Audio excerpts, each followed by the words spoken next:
नमस्कार। कलम की इस श्रृंखला में आप सभी का स्वागत है, अभिनंदन है। कलम प्रभा खेतान फाउंडेशन का अनूठा प्रयास है हिंदी भाषा को प्रोत्साहित करने के लिए। आज की इस कड़ी में हमारे साथ नाम जुड़ा है आलोक श्रीवास्तव जी का, और ये कड़ी राजस्थान विशेष कलम है। आलोक जी का नाम हम सब ने सुना है। आलोक जी एक बहुत ही बेहतरीन लिरिसिस्ट, सिंगर और कंपोजर और एक बहुत ही फेमस टीवी जर्नलिस्ट भी रहे हैं।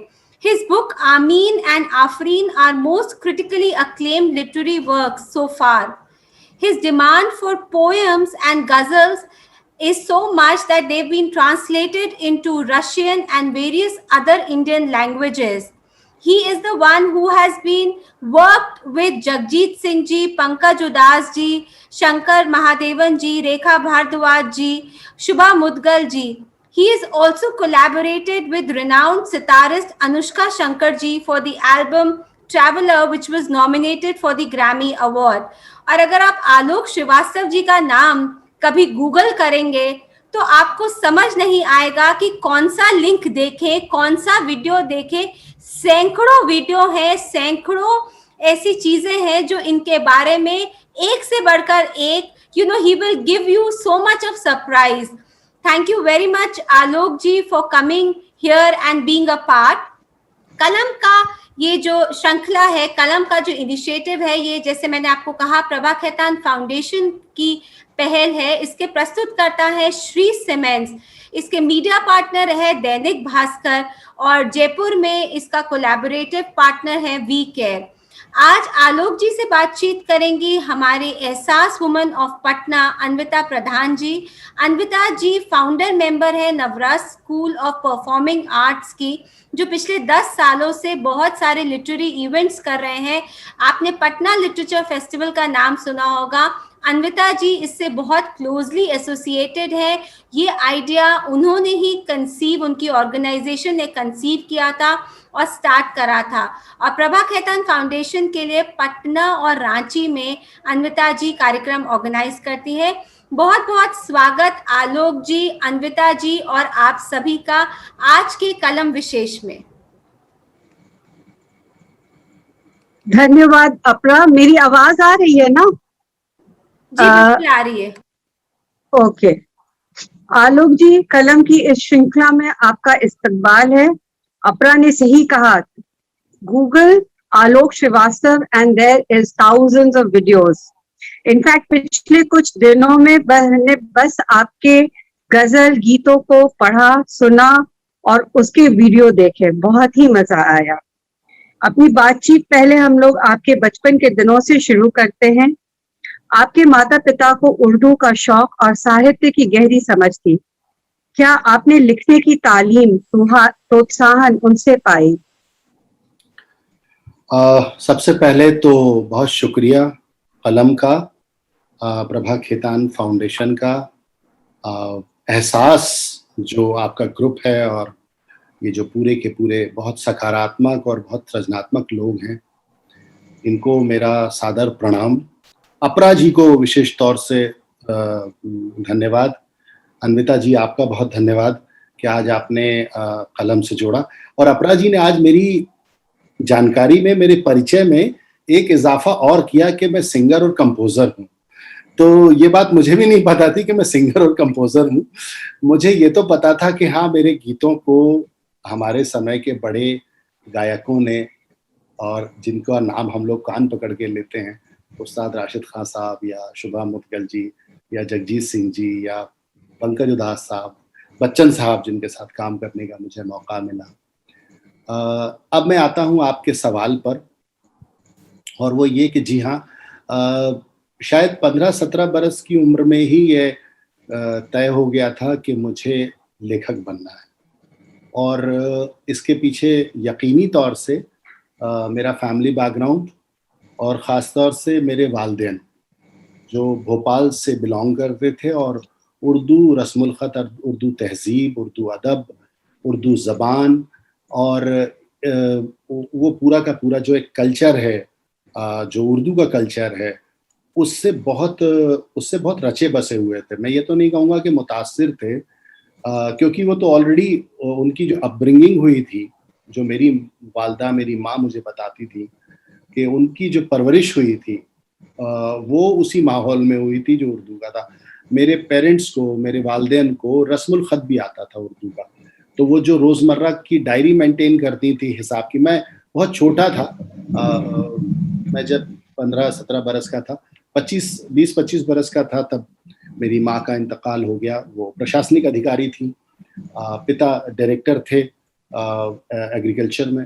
तो दोनों के इंतकाल बहुत करीब 2 बरस के अंतराल से हो गए। मेरे माता पिता का और ख़ास तौर से मेरी वालदा का, मेरी माँ का बहुत बड़ा योगदान है मुझे राइटर बनाने में, क्योंकि मेरे 3 बड़े भाई और मेरी सिस्टर एक, मेरे तीनों बड़े भाई जो थे वो बहुत क्लास 1 ऑफिसर्स थे। तीनों बहुत अच्छे डेजिग्नेशन पर गवर्नमेंट जॉब में थे।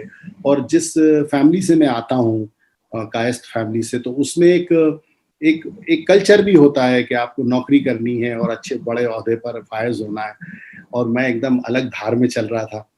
तो पिता कभी-कभी नाराज़ होते थे और कहते थे कि पहले पढ़ लिख जाओ, फिर उसके बाद ये शेरो शायरी, लेखन वगैरह ये सब करना। लेकिन मेरा बचपन से ड्रीम था कि जगजीत सिंह जी, लता जी, बच्चन साहब, ये जो बड़े-बड़े फ़नकार हैं, इनके लिए मैं कभी कुछ लिखूँ, पंकज उदास साहब से एसोसिएट होऊँ, तो और या फिर लिटरेचर में अपनी कोई जगह बनाऊँ, अपना कोई नाम बनाऊँ।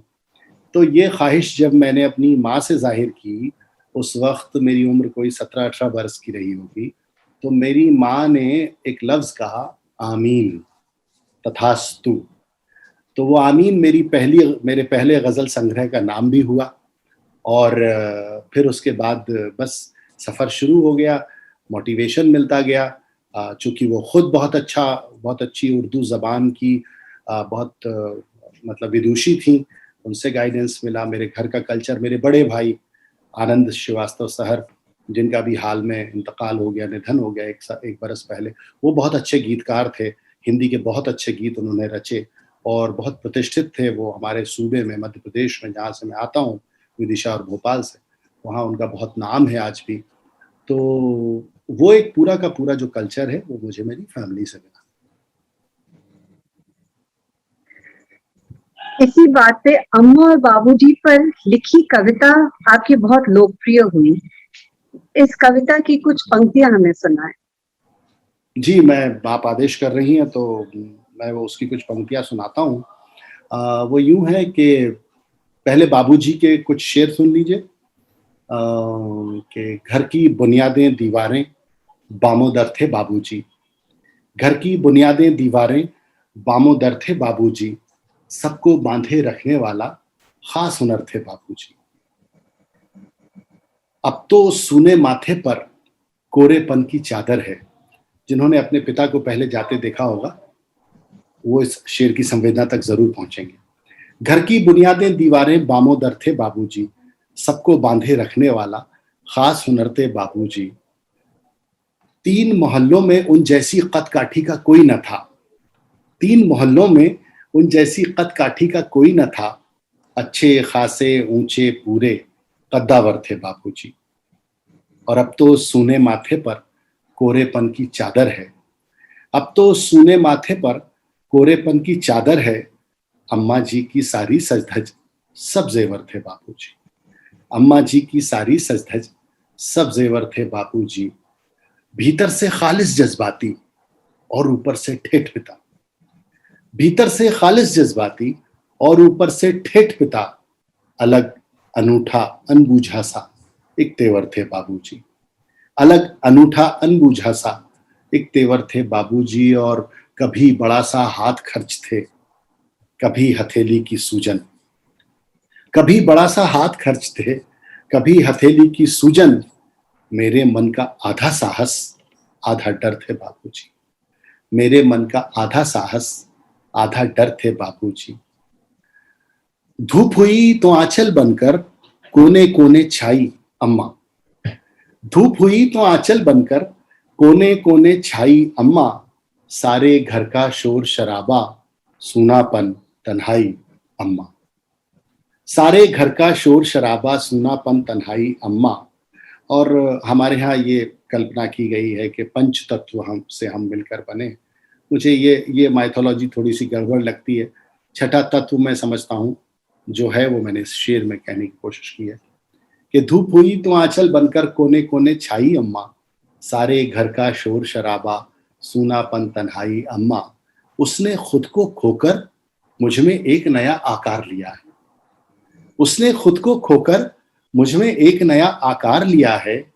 धरती, अंबर, आग, हवा, जल जैसी ही सच्चाई अम्मा। उसने खुद को खोकर मुझ में एक नया आकार लिया है। धरती, अंबर, आग, हवा, जल जैसी ही सच्चाई अम्मा। और शेर यूं है कि सारे रिश्ते जेठ दोपहरी, गर्म हवा, आतिश, अंगारे। ऑल रिलेशंस, सारे रिश्ते जेठ दोपहरी, गर्म हवा, आतिश, अंगारे। झरना, दरिया, झील, समंदर, भीनी सी पुरवाई अम्मा। झरना, दरिया, झील, समंदर, भीनी सी पुरवाई अम्मा। घर में झीने रिश्ते मैंने लाखों बार उधड़ते देखे। घर में झीने रिश्ते मैंने लाखों बार उधड़ते देखे। चुपके चुपके कर देती है जाने कब तुरपाई अम्मा। घर में झीने रिश्ते मैंने लाखों बार उधड़ते देखे। चुपके चुपके कर देती है जाने कब तुरपाई अम्मा। और गजल का आखिरी शेर के बाबूजी गुजरे आपस में सब चीजें तकसीम हुई तब। बाबूजी गुजरे आपस में सब चीजें तकसीम हुई तब। मैं घर में सबसे छोटा था, मेरे हिस्से आई अम्मा। बहुत सुंदर। बहुत शुक्रिया, बहुत शुक्रिया। Thank you. आपने कम उम्र में बहुत लंबा सफर किया है, संघर्ष और सफलता दोनों फेस किया है, इसके बारे में कुछ बताएं। मुझे लगता है कि कोई भी जो स्वप्न है, कोई भी जो सपना है, वो एक संघर्ष तो मांगता है। वो एक एक एक समय मांगता है, एक लगन मांगता है। मैंने जिंदगी में ऐसा नहीं है कि सब कुछ पाया ही है, और ये हर शख्स की अपनी कहानी होती है, हर शख्स का अपना फलसफा होता है कि आपको बहुत कुछ पाने के लिए बहुत कुछ खोना भी पड़ता है। तो उस खोने में संघर्ष भी होता है। उस खोने में बहुत सारी आपकी ऐसा स्ट्रगल होता है जो आपको मुसलसल बस चलाता रहता है और कहीं पहुंचाता नहीं है। तो ये कहानी भी वैसी ही है, बहुत कम उम्र में घर छोड़ देना और एक अपनी पहचान के लिए छटपटाना। फिर उसके बाद बहुत सारे डायमेंशंस खुल जाना। एक दौर आता है जिंदगी में कभी कभी कि आप लक्षित होने के बावजूद भ्रमित हो जाते हैं कि इधर जाऊं या उधर जाऊं। और हमारे समाज में, हमारे समय में तो बहुत सारी, मतलब ये है ना, एक बड़ा मुख्तलिफ सा, बड़ा छोटा सा एक लतीफ़ा है कि एक राइटर से किसी ने पूछा कि भाई करते क्या हो, तो उसने कहा सर लेखक हूँ। तो उसने कहा वो लेखन तो ठीक है, लेकिन करते क्या हो। तो हमारा जो सामाजिक संरचना है हमारे भारतीय समाज की, उसमें लेखक कोई एक रोजगार नहीं है। और जब आप लेखन को रोजगार और अपना परिचय और अपना जरिया बना लेते हैं कि मुझे जो यश चाहिए, मुझे जो नाम चाहिए, मुझे मेरे जो सरोकार हैं, मेरे जो सामाजिक सरोकार हैं, एक मनुष्य होने के नाते, एक भारतीय होने के नाते, और एक सामाजिक व्यक्ति होने के नाते, वो मैं अपने लेखन के जरिए उनको फुलफिल करूंगा। तो ये राह बड़ी कठिन है। मतलब बहुत, आज भी जब नए नए लोग आते हैं, अब तो ये सोशल मीडिया आ गया है। हमें याद है कि जब 93, 94 में हम लिखना शुरू कर रहे थे, तो हम लिखते थे कभी हंस में, कभी समकालीन भारतीय साहित्य में, कभी कथा देश में, कभी पहल में। इन पत्रिकाओं में जब हम ये आपके राजस्थान से आप लोग मुखातिब हैं, वहाँ की साहित्य अकादमी की पत्रिकाओं में हम भेजते थे और महीनों महीनों, हफ्तों हफ्तों इंतज़ार किया करते थे कि अब जवाब आएगा या प्रकाशित हो जाएगी कविता या गज़ल। और बाद में जवाब आता था राजेंद्र यादव जी का कि अब तुम्हारी जो गज़ल प्राप्त हुई और हम ये 4 में से एक गजल 3 महीने वाले बाद वाले अंक में प्रकाशित कर रहे हैं। तो ये जो प्रतीक्षा का फल जो हम लोग जानते थे, मुझे लगता है वो अब वो नहीं है। अब सोशल मीडिया है, अब आप अपने संपादक खुद हैं, अब आपके पास अपना एक चैनल है जिसको फेसबुक, ट्विटर और इंस्टाग्राम कहते हैं। अब आपके पास अपनी एक मैगजीन है जिसको आप फेसबुक का वॉल कहते हैं, ट्विटर का वॉल कहते हैं, इंस्टाग्राम का वॉल कहते हैं। अब आपका लेखन उतना संघर्ष नहीं मांगता। आज मैं देखता हूँ बहुत कच्चे मिसरे, बहुत, हालांकि मैं भी बहुत कोई परिपक्व अपने आप को नहीं मानता, लेकिन एक बड़ी जल्दी और एक बड़ी छटपटाहट सी लोगों के अंदर, नए रचनाकारों के अंदर आ गई है। उन्होंने वो संघर्ष नहीं देखा जो हमारी पीढ़ी ने देखा, खास तौर से कि लिखना, सीखना और लिखने के बाद या कहने के बाद उसे रखे रहना, तपाते रहना, अपने सीनियर्स से डिस्कशन करना, उस पर बात करना, फिर उसे कहीं प्रकाशन के लिए भेजना और फिर महीनों हफ्तों इंतजार करना और फिर उसका प्रकाशित होना या ना होना भी। तो वो हर बार एक नई चीज सिखाता था। और मुझे लगता है कि जब आप इस प्रोसेस से गुजरते हैं, जब आप इस कड़ी से गुजरते हैं, तो जिंदगी आपको बहुत कुछ सिखाती है। वो प्रतीक्षा जो होती है, वो इंतजार जो होता है, वो आपको बहुत कुछ सिखाता है। वो इंतजार इस पीढ़ी में, अब की पीढ़ी में नहीं है। इतनी छोटी उम्र में भी आपने शुरुआत की और काफी कुछ आपने हासिल किया। आपने कई मशहूर आर्टिस्ट जैसे जगजीत सिंह, पंकज उधास, पंडित राशिद खान, शुभा मुद्गल, अनुष्का शर्मा के साथ काम किया। किसके साथ काम करने में आपको क्रिएटिव फ्रीडम, सेटिस्फैक्शन और मजा भी आया, हमें बताएं। ये पहले तो मैं आपको ठीक कर दूं, वो अनुष्का शर्मा नहीं है, वो अनुष्का शंकर है। अनुष्का शंकर, सॉरी। वो एक एल्बम की थी हमने ट्रैवलर के नाम से, जो 2012 में ग्रैमी अवार्ड में नॉमिनेट भी हुई थी, शुभा मुद्गल जी के साथ। देखिए, मुझे ऐसा लगता है अन्विता जी के रचनाकार जो होता है उसका काम रचना के रच देने तक होता है। और मेरा जितना भी कलाम, गजलें या गीत गाए गए, वो मेरे कहने के बाद, मेरे लिखने के बाद या मेरे कहन के बाद वो कंपोज हुए। तो मेरा जो काम करने का, हाँ, ये जरूर था कि मैं जब ये सब शुरुआत कर रहा था तो बड़ा एक फैसिनेशन सा होता है कम उम्र में, 18-20 बरस की उम्र में एक फैसिनेशन होता है कि हम गजल कहते हैं तो हमारी गजल हंस में छप जाए। एक फैसिनेशन होता है राइटर का। हमें कोई सीनियर हमारी हौसला अफजाई कर दे, ये भी एक फैसिनेशन होता है, ये बड़ा आपको हौसला देता है। इसी तरह ये भी होता है एक मोह कि हमारी गजल, जैसे हम निदा फाजली साहब की गजल सुनते हैं या अपने उस्ताद बशीर गुदर साहब की गजल उनसे सुनते हैं, जगजीत सिंह जी से, तो काश हमारी कोई गजल वो गा दें, पंकज जी गा दें। लता जी से बड़ा मेरा वो था कि कभी कोई गाएं।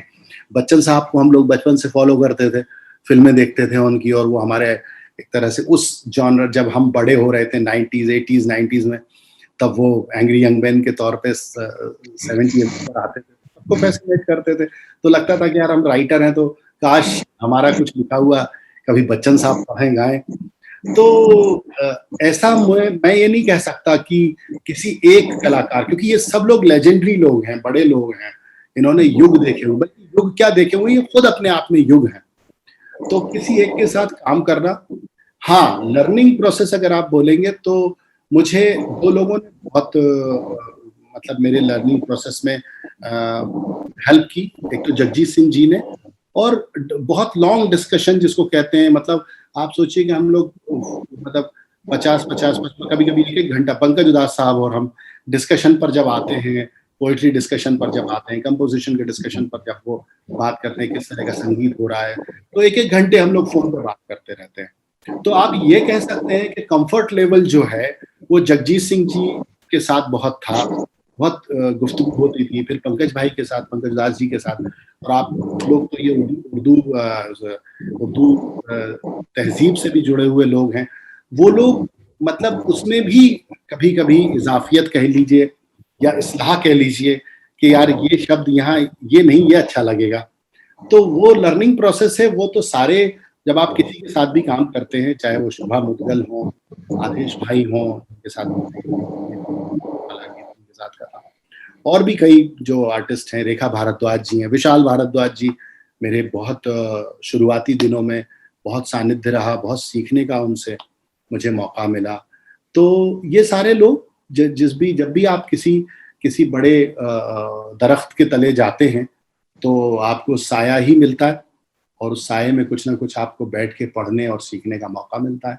तो किसी एक का नाम तो नहीं लिया जा सकता, सभी मेरे लिए, मैं तो मतलब ब्लेस्ड हूँ कि मुझे, हाँ, एक बात की जरूर मैं आपसे आपका शुक्रगुजार रहूंगा कि जब से ये इंटरव्यू शुरू हुआ है, आपने इतनी बार मुझे कम उम्र का बता दिया है कि मतलब मुझे लग रहा है कि मैं बस अभी मैंने प्रोसेस शुरू किया है सारा, और मैं आपने कम उम्र में बहुत कुछ हासिल किया है, that is quite commendable. And इतने बड़े बड़े आर्टिस्ट ने आपके गीत और गजल गाए हैं।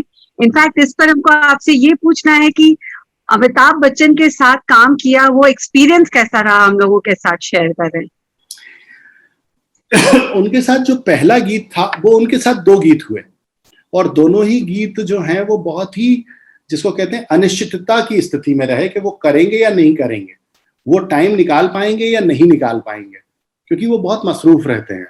तो हुआ ये था कि आपको याद होगा कि उत्तराखंड में बहुत जबरदस्त बाढ़ आई थी। तो आदेश, जो वो मेरे बड़े भाई की तरह थे, हिंदी फिल्मों के बहुत मशहूर संगीतकार रहे, गुजरे बरस में उनका इंतकाल हो गया, उनका देहांत हो गया, आदेश श्रीवास्तव, वो मेरे घर के बड़े थे, मेरे बड़े भाई थे। तो उन्होंने मैंने एक गीत लिखा था कि न जीवन बचा न घरों की निशानी, ये मैंने उत्तराखंड पर लिखा था। न जीवन बचा न घरों की निशानी, पहाड़ों पे टूटा पहाड़ों का पानी। इसे आदेश जी ने और शान ने कंपोज किया था, गाया था, कंपोज किया था आदेश श्रीवास्तव जी ने। बाद में ये जो इंडिया टुडे ग्रुप से मैं चूंकि बहुत बरस तक जुड़ा रहा, 8-10 बरस में आज तक के साथ एसोसिएट रहा, तो फिर ये बाद में केयर टुडे जो फ्लड रिलीफ का जो एक कैंपेन चला इंडिया टुडे ग्रुप का, उसका थीम सॉन्ग भी बन गया था एक गीत। उस दौरान मुझे आदेश भाई ने कहा कि आलोक, एक गाना मैं बनाना चाहता हूँ जो नेशन सॉन्ग हो, मतलब जो हमारा जो राष्ट्रीय गान है, जो हमारे जो भारतीय हमारी जो स्वतंत्रता दिवस उस समय आ रहा था, उस अवसर पर हम उसे रिलीज करें, और तुम कुछ ऐसा लिखो कि उसको फिर मैं बच्चन सर से रिक्वेस्ट करके उनकी वॉइस में लूंगा। तो मैंने वो गाना लिखा, आओ सोचें जरा। वो पहले शुभा मुद्गल जी ने उस नज़्म को गाया भी था, मैंने उसी को थोड़ा सा रीराइट किया, आओ सोचें जरा, आओ देखें जरा हमने क्या क्या किया। तो ये गाना कंपोज हुआ, और कंपोज होके फिर सर को बताया गया, बच्चन सर को आदेश भाई ने बताया, तो उनको भी बहुत अच्छा लगा। उन्होंने कहा हाँ ज़रूर, मैं ज़रूर गाऊंगा। और ये करते करते करते करते करीब महीना भर गुजर गया, और हमको ये लगने लगा कि शायद अब ये नहीं हो पाएगा। अचानक आदेश भाई के पास फ़ोन आया कि हाँ, मैं शाम को आ रहा हूँ, और वो जो तुम्हारा गाना है आलोक का तुम्हारा, उसको मैं डब कर देता हूँ। तो शाम से इंतज़ार शुरू हुआ, और उस रोज़ वो सुबह 8 बजे शूटिंग पर निकले थे, और उनको शाम 6 बजे शूटिंग पैकअप करके और हमारे रिकॉर्डिंग में आना था।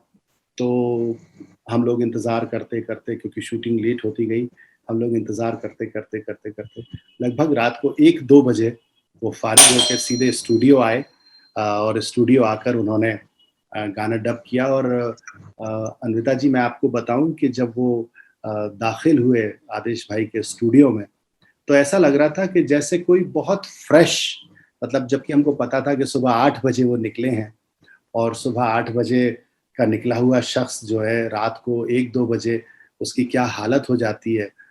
लेकिन बच्चन सर के चेहरे पर वही, मतलब मैं कहूँगा कि वही आलोक, वही ताजगी थी जो एक बिल्कुल सुबह उठ के और फ्रेश काम पर आए हुए किसी शख्स की होती है।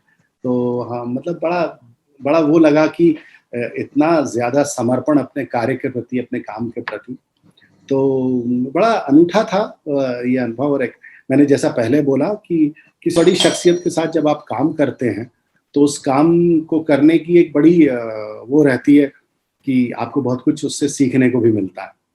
तो बस ऐसा कुछ एक्सपीरियंस था। और दूसरा, अभी हाल के दिनों में जब दूरदर्शन के 60 बरस हुए, तब भी ऐसी ही अनिश्चितता थी कि दूरदर्शन के 60 बरस हो रहे थे और हमने एक कविता लिखी और वो कविता जो है प्रसार भारती की तरफ से बच्चन सर के पास गई। उस वक्त वो केबीसी के शूट में मसरूफ थे और कोई जवाब नहीं आ रहा था, कुछ जवाब नहीं आ रहा था। फिर ये हुआ कि हमने कहा क्या करें अब इसको, कोई जवाब भी नहीं आ रहा है किसी तरह का। तो तय ये हुआ कि हम सोनू निगम से पोयम को पढ़वा लेते हैं, गवा लेते हैं।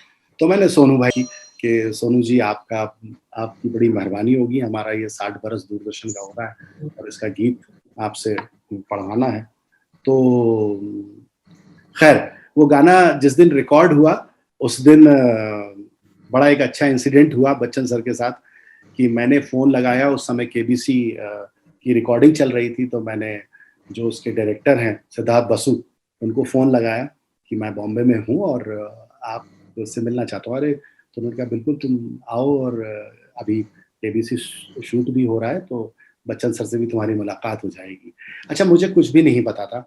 मैं केबीसी के सेट पर पहुंचा, ब्रेक हुआ, हम लोग बच्चन सर के पास गए एंड देन मुझे तब पता चला कि वो ऑलरेडी उस पोयम को गा चुके हैं, ना सिर्फ पढ़ चुके हैं बल्कि उसको केबीसी के सेट पर रिकॉर्ड भी कर चुके हैं।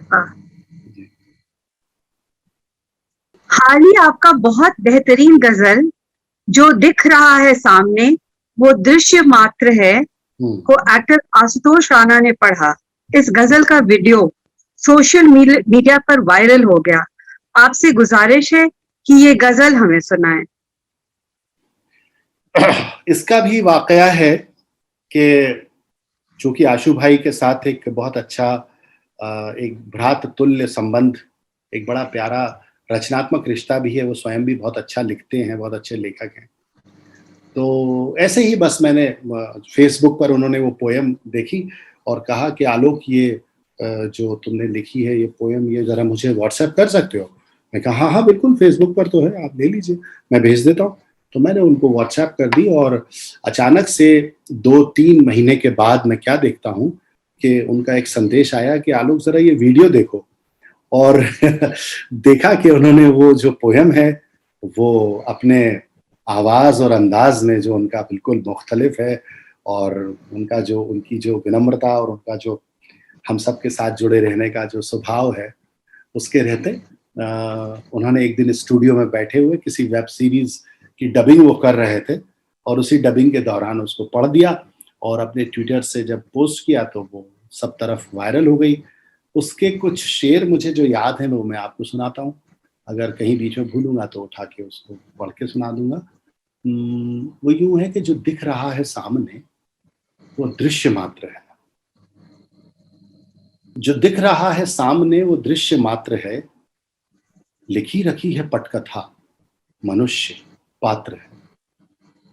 जो दिख रहा है सामने वो दृश्य मात्र है, लिखी रखी है पटकथा मनुष्य पात्र है। नए नियम समय के हैं, असत्य सत्य है। नए नियम समय के हैं, असत्य सत्य है। भरा पड़ा है छल से जो वही सुपात्र है।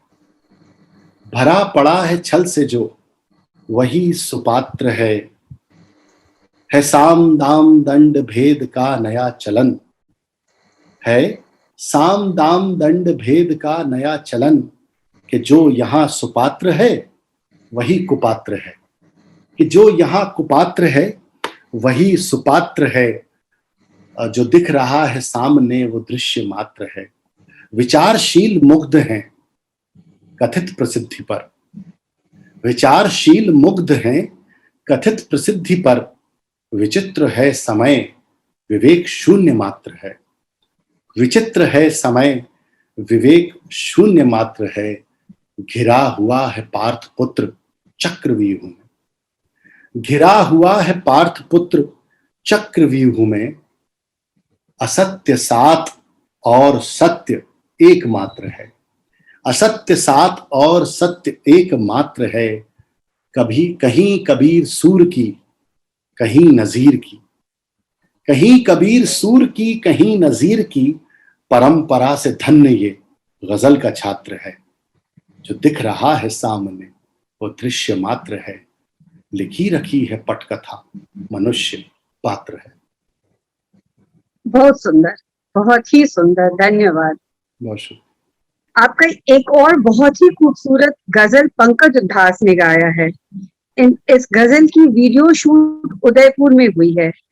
इस गजल की कुछ पंक्ति और इससे जुड़ी कोई इंटरेस्टिंग एनेक्डोट हमने सुना है। हाँ, उदयपुर चैप्टर से मेरे ख्याल से आप लोग मुझसे मुखातिब हैं। तो उदयपुर खुद मेरे जो बड़े भाई हैं, मेरे भ्राता तुल्य हैं, बड़े भाई की तरह है उदय बहादुर श्रीवास्तव, जो वहीं रहते हैं उदयपुर में। और वो जो रिजॉर्ट्स की जो एक बहुत बड़ी चेन है उसके इंडिया के हेड हैं, और वो उदयपुर उनकी रिहाइश है। तो ये गज़ल जो है, ये गज़ल उदयपुर और उसके आसपास ही हमने इसका वीडियो शूट किया था, और करीब करीब 15-20 रोज हम तब उस शूटिंग पे रहे थे। और यही नहीं, हमने 2-3 एल्बम वहाँ शूट किए थे। एक इटर्नल एल्बम मेरा आया है जसविंदर सिंह साहब के साथ, जो जगजीत जी के शागिर्द हैं और हमारे दौर के मशहूर जो कंपोज़र हैं कुलदीप सिंह जी, जिन्होंने अर्थ और साथ साथ का म्यूजिक दिया था, उनके सुपुत्र हैं। और इन दिनों जावेद अख्तर साहब और शबाना जी के साथ वो एक प्रोग्राम करते हैं, कैटी और मैं। तो जसविंदर के साथ जो एल्बम आई इटर्नल, वो best album of the year का उसको अवार्ड मिला था, जीमा अवार्ड।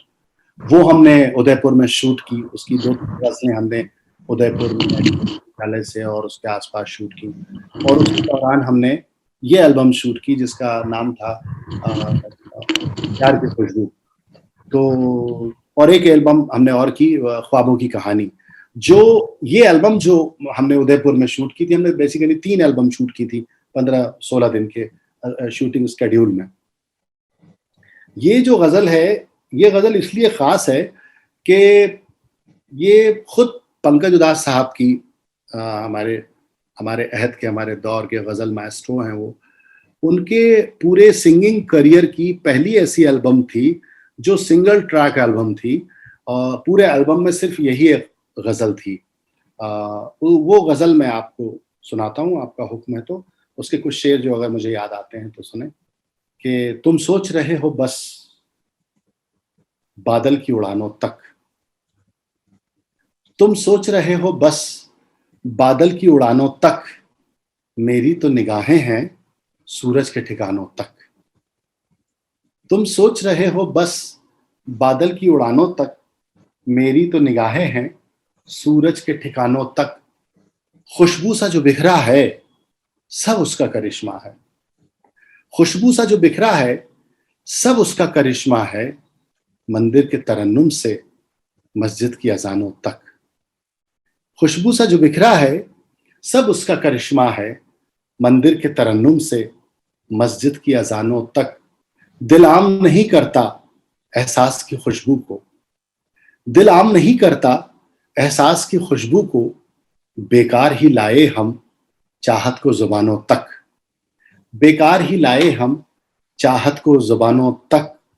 और ये शेर के ऐसी भी अदालत है जो रूह परखती है, ऐसी भी अदालत है जो रूह परखती है, महदूद नहीं रहती वो सिर्फ बयानों तक, महदूद नहीं रहती वो सिर्फ बयानों तक।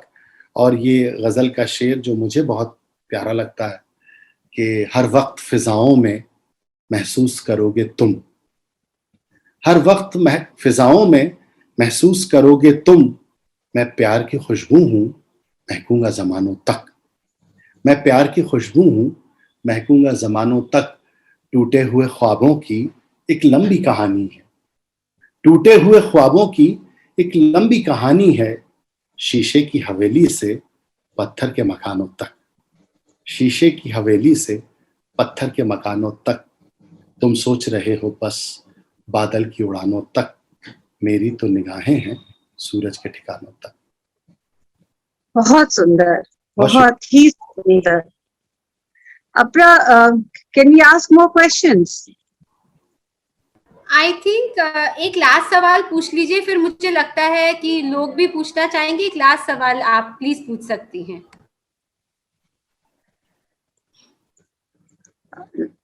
आपकी गजल, गीत और कहानियों में इंसानी रिश्तों का दर्द या देशभक्ति झलकती है। इस मौजू पर बहुत अहमियत दी है आपने, इसके बारे में बताएं। देखिए अन्विता जी, अगर आप मुझे पढ़ रही हैं तो आपने एक चीज जरूर पढ़ी होगी, मेरे बायो में भी है, और मेरी जिंदगी का वो बहुत खुला हुआ पहलू है, और वो है कि मैं बहुत भरे पूरे और जो संयुक्त परिवारों की जो परंपराएं जो अब लुप्त हो गई हैं, जो खत्म हो गई हैं, मेरा सौभाग्य है कि शायद मैं उस पीढ़ी का आखिरी पौधा हूं जिसने संयुक्त परिवारों के दरख्त के बीच में परवरिश पाई है। तो मेरे यहाँ जो संवेदनात्मक जो ये मेरा सौभाग्य है कि आमीन पर लिखते हुए कमलेश्वर जी ने भी ये बात वाजे की, नोट की, और उन्होंने आमीन में लिखा। दुष्यंत कुमार की परंपरा से कहीं उन्होंने जोड़ा कमलेश्वर जी ने, वो हमारे समय के बड़े लेखक और कथाकार थे।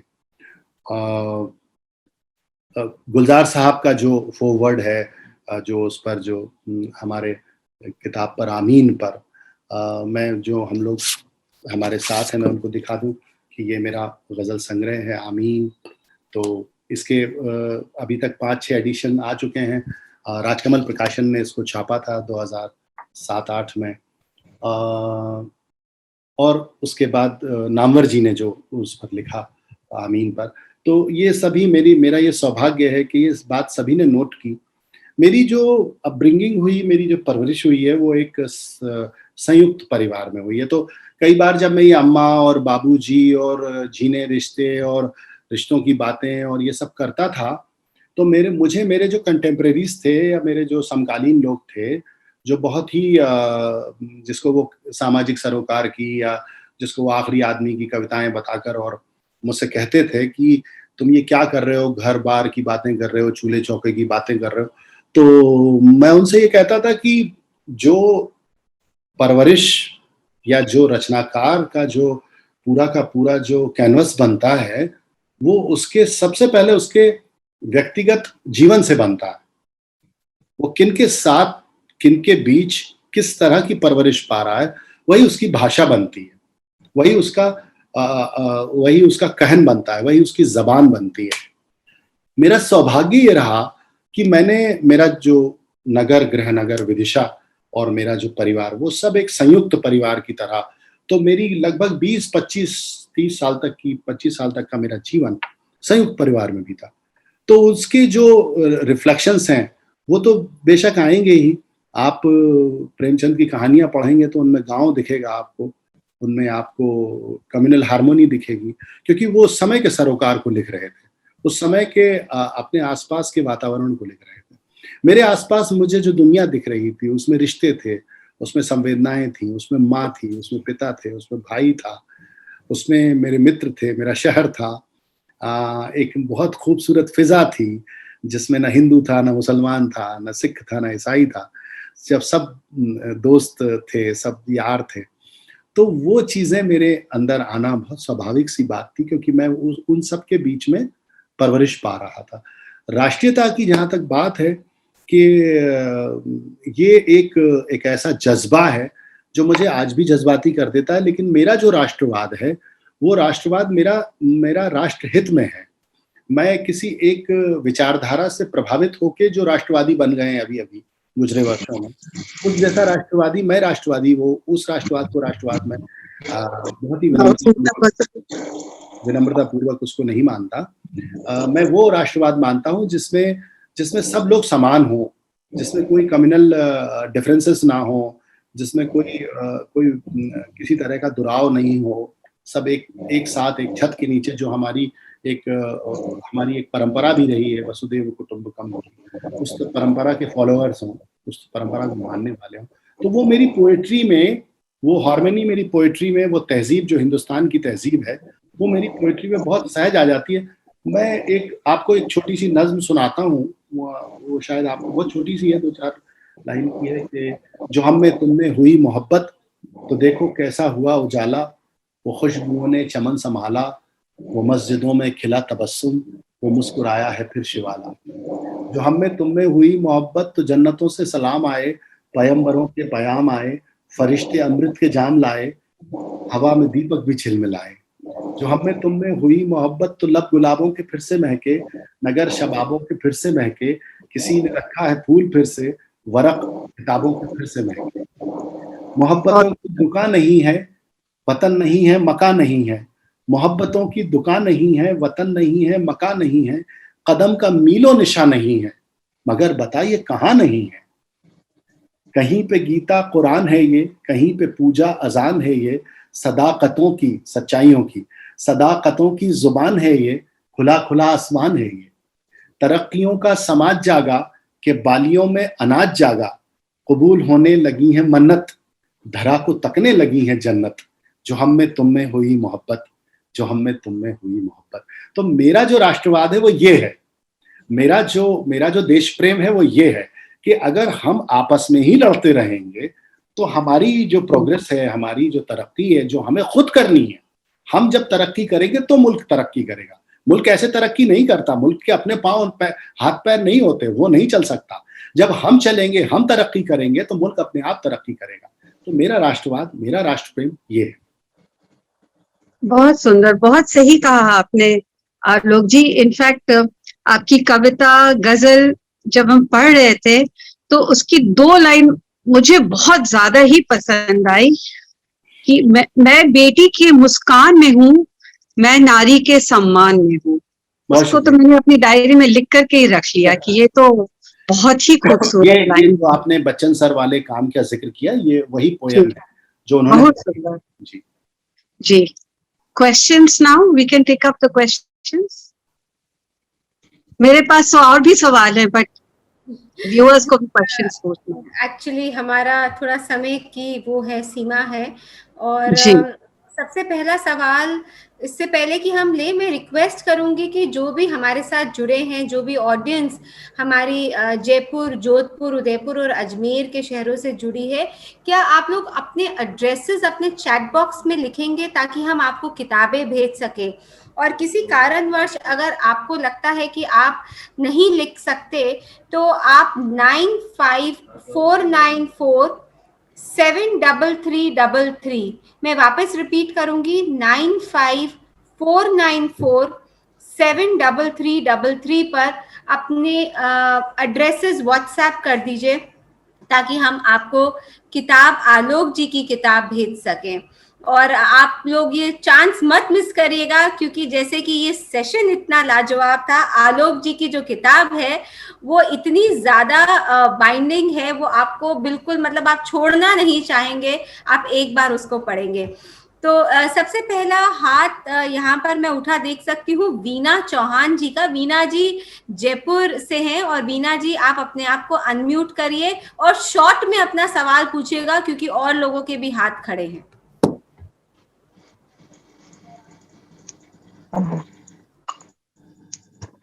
अब बोलो।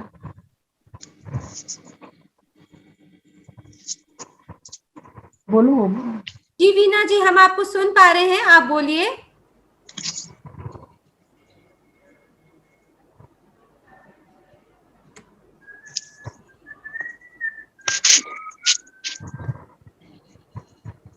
अगर आप लोग अपने सवाल पूछना चाहते हैं तो अपना हैंड रेस कर दीजिए।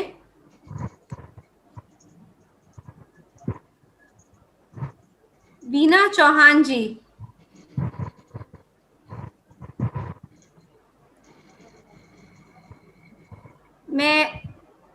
आई थिंक मैं पवन सुराना जी को बोलूंगी, वो अपने आप को अनम्यूट करके बताएं कि इनको ये सेशन कैसा लगा और अगर उनके पास कुछ सवाल हैं तो जरूर पूछिए। पवन सुराना जी जयपुर से। मुझे ये सेशन मन को छू भावनाएं थी और थोड़ा ऊंचा बोलिए पवन जी। विशेषकर वो कविता जो इन्होंने अपने पिताजी और माँ अम्मा के लिए कही, वो मेरे मन को बहुत छुई।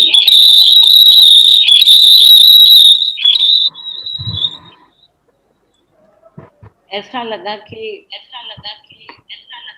हम जैसे जिस रूप में अपने माँ बाप को देखें, उसका एक प्रतिबिंब आपने अभिव्यक्ति से किया। और ऐसा लगा कि ये केवल ऊपर ऊपर का नहीं, आपकी अनुभूति का शाब्दिक चित्रण था। तो बहुत अच्छा लगा आलोक जी, बहुत धन्यवाद पवन जी।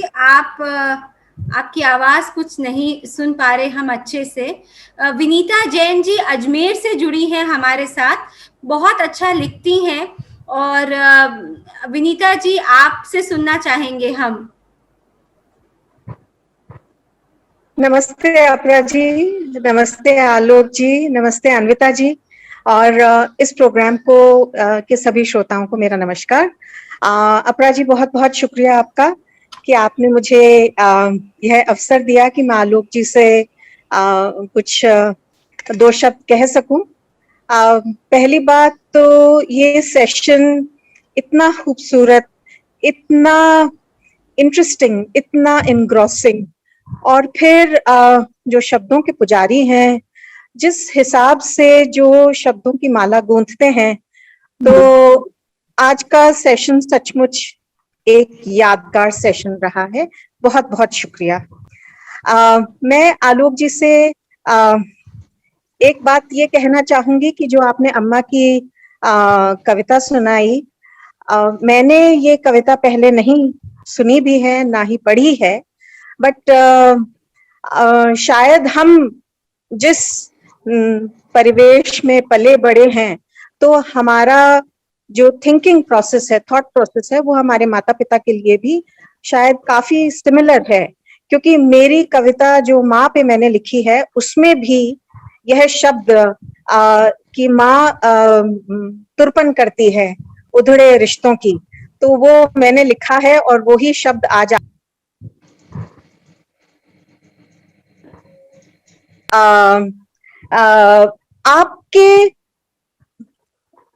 आपके दिल के करीब या आपकी पसंदीदा कविता, चाहे आज की हो चाहे पुरानी हो, जो आपको बहुत एक बहुत खुशी से भर देती है, क्या आप वो हमको सुना सकते हैं? देखिए, आप चूंकि आप माँ भी हैं, बड़ी बहन की तरह भी हैं, आप स्त्री के हर रूप में आप सुशोभित हैं, और किसी नारी से, किसी स्त्री से, किसी से ये पूछा जाए या माता पिता से ये पूछा जाए, बड़ा एक सवाल है कि आपको आपकी कौन सी रचना अच्छी लगती है। फिर भी मैंने चांस लिया। मेरा क्या होगा, मैं जानता हूं कि जैसे ही मैं ये बोलूंगा कि मुझे अम्मा अच्छी लगती है, तो बाकी की जितनी गजलें वो आमीन से निकल के भाग जाएंगी। अच्छा ठीक है, तो अम्मा को रख लो, अब हम जाते हैं। जी, जी, जी। ऐसा नहीं है। मुझे लगता है कि रचनाकार, और आप सब लोग रचनाकार हैं, लिखने वाले लोग, और ये अम्मा जो कविता है, ये तो लगभग 25-30 साल से, खासतौर से आप लोग उदयपुर में रहते हैं, मेरे ख्याल से, और दैनिक भास्कर इस कार्यक्रम से एसोसिएट है। दैनिक भास्कर में अगर मतलब रचनाओं के किसी एक रचना के सर्वाधिक प्रकाशन का कोई गिनीज बुक रिकॉर्ड बनता, तो शायद वो अम्मा का बनता, क्योंकि ये हर मदर्स डे पर छपती रही, लगभग 90s से छप रही है ये, खासतौर से भास्कर में। और चूंकि मेरी पत्रकारिता का, जिस पर अन्विता जी का अभी के बहुत सवाल आए नहीं, मेरे पत्रकारी जीवन का जो विधिवत आरंभ था, वो मिड 90s में दैनिक भास्कर के साथ हुआ था। तो चूंकि दैनिक भास्कर में मैं कार्यरत भी था, बतौर फीचर संपादक मैं वहाँ काम करता था, तो उसमें रचनाओं का प्रकाशन होता रहता था, और ये अम्मा रचना तब बहुत छपी। और लगभग कई बार तो ऐसा होता है कि किसी एक रचना या शेर के प्रकाश में आपकी अन्य रचनाएं दब जाती हैं। तो जब आमीन की समीक्षा आई और और जब मेरा भी परिचय दिया जाता, देखिए जैसे आज पूरा 1 घंटा जो हुआ उसमें अन्विता जी ने भी सबसे पहले कि आपकी अम्मा और बाबूजी सुनाइए, उसके बाद विनीता जी आपने भी आपकी जो अम्मा रचना है, उधर से जो 1-2 सवाल हुए वो भी इस तरह से। तो क्या होता क्या है कि किसी भी रचनाकार के लिए उसकी हर रचना, अगर आप कहानीकार हैं तो आपको अपनी हर कहानी अच्छी लगेगी। आप ये नहीं कह सकती कि ये कहानी मेरी अच्छी है, ये कहानी बहुत खराब है, ये मेरे दिल के करीब है, ये मेरे दिल से दूर है, ऐसा नहीं होता। जी। हर रचना रचनाकार को अच्छी लगती है, हर रचनाकार को उसकी अपनी हर रचना से प्यार होता है। हाँ, कुछ ऐसी होती है जो बहुत संवेदनात्मक, आपके जो रचनाएं नहीं होती, जो आपका जीवन अनुभव होता है, जिन्हें आप शब्दों में प्रतिबिंबित कर देते हैं, जिनको आप ट्रांसलेट कर देते हैं शब्दों के अंदर। जी, तो ये अम्मा, बाबूजी, अमीर खुसरो साहब पर जो ख़ैराज़े अक़ीदत गज़ल है, जो बाद में ये अभी अन्विता जी ने बताया आपको फिल्म में भी आई, उसको रेखा भारद्वाज जी ने और उस्ताद राशिद खान साहब ने बड़े अच्छे से गाया। हमारे मित्र हैं कुशल श्रीवास्तव, उनकी फिल्म में है वो।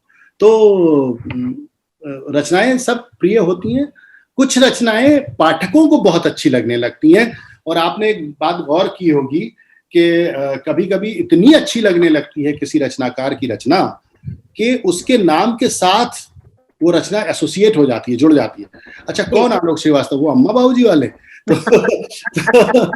तो ये होता है। मेरे हमनाम 1-2 रचनाकार हैं जो पत्रकार भी हैं, और उनके और मेरे प्रोफाइल बिल्कुल एक से हैं। आलोक श्रीवास्तव, 2-3 आलोक श्रीवास्तव हैं।